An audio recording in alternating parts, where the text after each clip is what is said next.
Well, hi everyone, and greetings from Northern Michigan. This is Bob the Science Guy, and today is episode 2 of our Tartaria Tuesday series. In our last episode, we talked about Max Ingram's theory that the mud flood occurred around 1840 or 1845, and the easiest way to erase the memory of the previous Tartarian empire that ruled the world was to get rid of all the adults and isolate and re-educate the children. To that end, we're going to talk about something that occurred in the 19th century called orphan trains, where foundlings, children of unwed parents, were taken from their families and put on trains and moved out west to provide labor for farm families. So let's see how Max Ingram feels that this supports his theory of a worldwide mud flood that erased all traces of a prior civilization and required the rewriting of all history.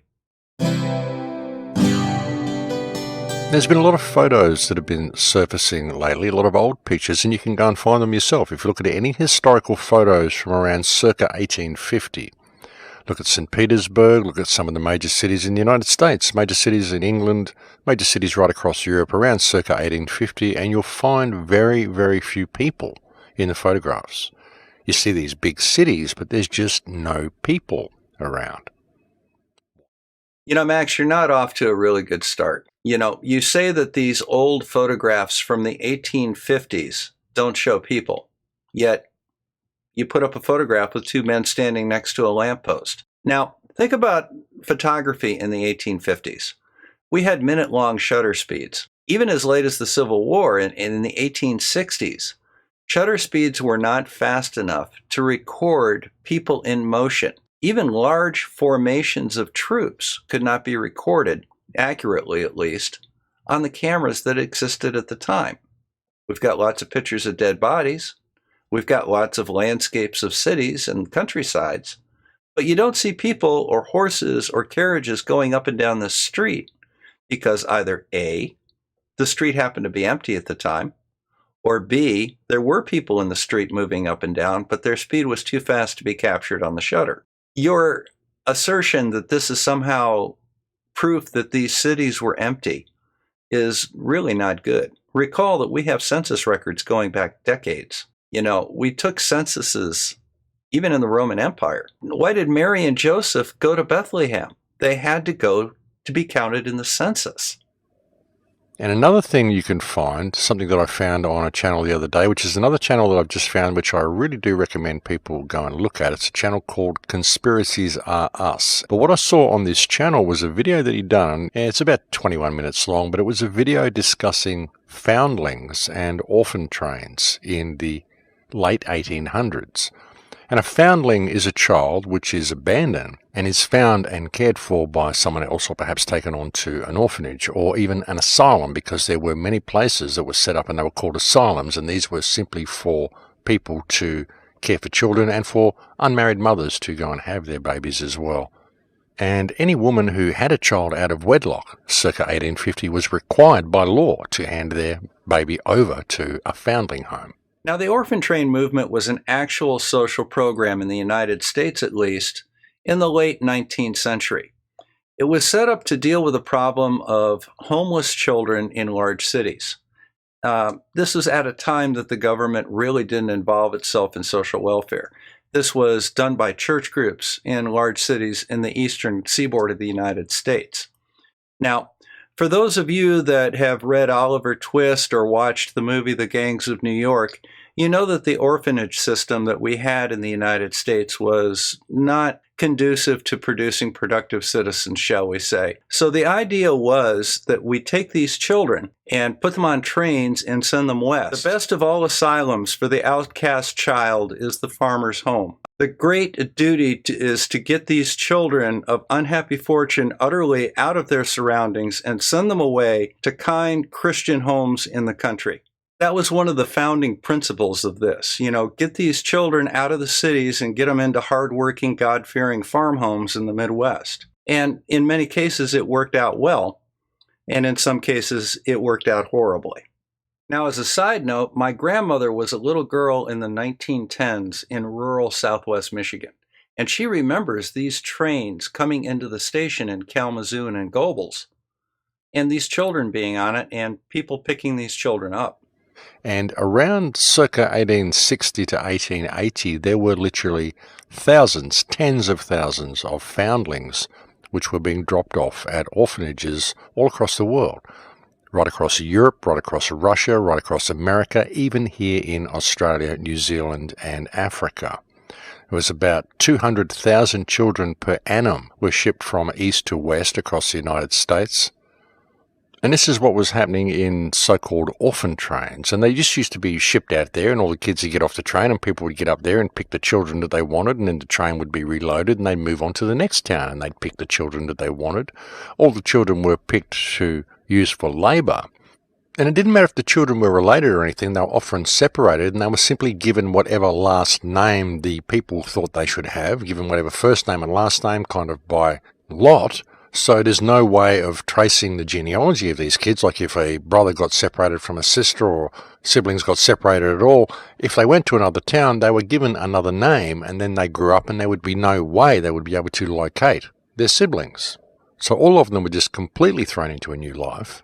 You know, while this sounds rather brutal, it doesn't seem to be the way that it was done. These trains were set up by things like the Children's Aid Society of New York, and they were sent out in groups with a leader, a chaperone, an adult that carried these children with them on the train. And here's an article dated June 6th, 1916. My grandmother would have been alive for this, from the Wilson County Citizen in Kansas. It's a newspaper article. And it talks about these children that were placed with families in that community. It gives their full name and age. It gives the name of the family that they are placed with. And it goes on to say that these children cannot be legally adopted for a full year after placement, just to make sure everything was fine. I really don't think that the situation, these children were put on trains in large cities and then sent out west and then abandoned in railroad stations like lost puppies. And this was happening all around the world, and there were major enterprises in place set up to manage these children, to care for these children, to ship them all around the place. You know, I think the implication is that these children were being tracked and managed by large religious organizations. There's reports of certain cities in Italy, for example, that had up to 1,200 foundling homes in the cities just to accept the influx of foundlings that were coming into the areas. The question is, why? Where are all these children coming from? Well, let's see. We had large numbers of men and women together at a time that birth control was completely unavailable. There was no social welfare. I can't believe that I have to talk to a grown man about where these children came from. But the bottom line is, there they are. There's reports of, like I said, 200,000 per annum being shipped across the United States. There's reports of around about 100,000 per annum being shipped out of England to Australia, New Zealand and Africa. And the question is, if these cities are empty and there was very, very few people around, which is very much what is indicated by the photographs that you see, then where were all these children coming from? These are photographs of Abraham Lincoln's second inaugural address. These are scenes from Washington, D.C. during the Civil War. It's not that there weren't people there, and it's not that we couldn't photograph crowds. It was just very difficult to photograph crowds. You basically have to be standing around listening to a speech. There they are. There's plenty of people in existence in this time. Just because you picked out a couple of photographs that didn't have a lot of people in them doesn't mean that they weren't there. And your assertion that because you did pick out photographs that didn't have a lot of people in it, that these children were being sent to empty cities, you can't support that. And again, there's every indication that all of these children were put to work. I mean, that's what is there in the documentation. All of these kids that were shipped everywhere all around the world were all put to work. So again, the question is, where were the adults? Why weren't the adults doing the work? And why exactly would so much labor be needed? You know, you do have an idea of how labor-intensive farming was in the late 19th century. They needed all the help that they could get on farms. And that's one of the purposes of sending these children out to the Midwest and the West, was to place them with farm families. The families needed the help. The children needed a good environment to grow up in.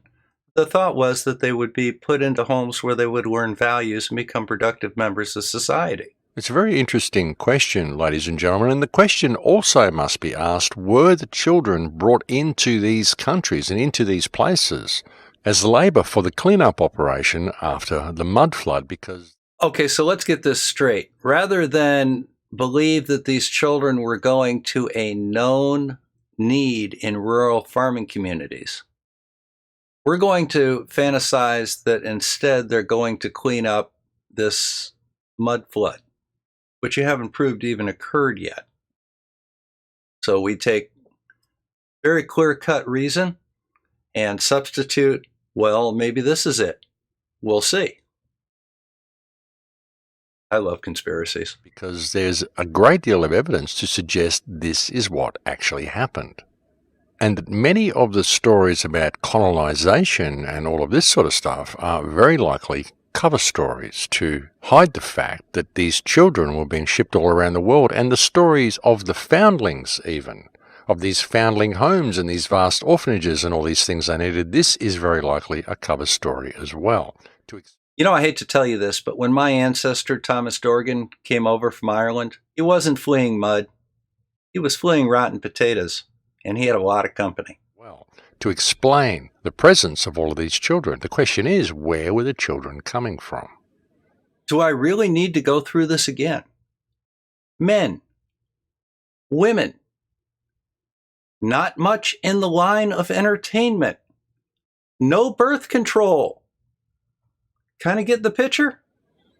And really, when you look at this, folks, the figures are astronomical. You know, did I mention one other thing? And that is that if you had a child out of wedlock, there was quite a social stigma on that. And there was no government help to help you keep that child at home and raise them.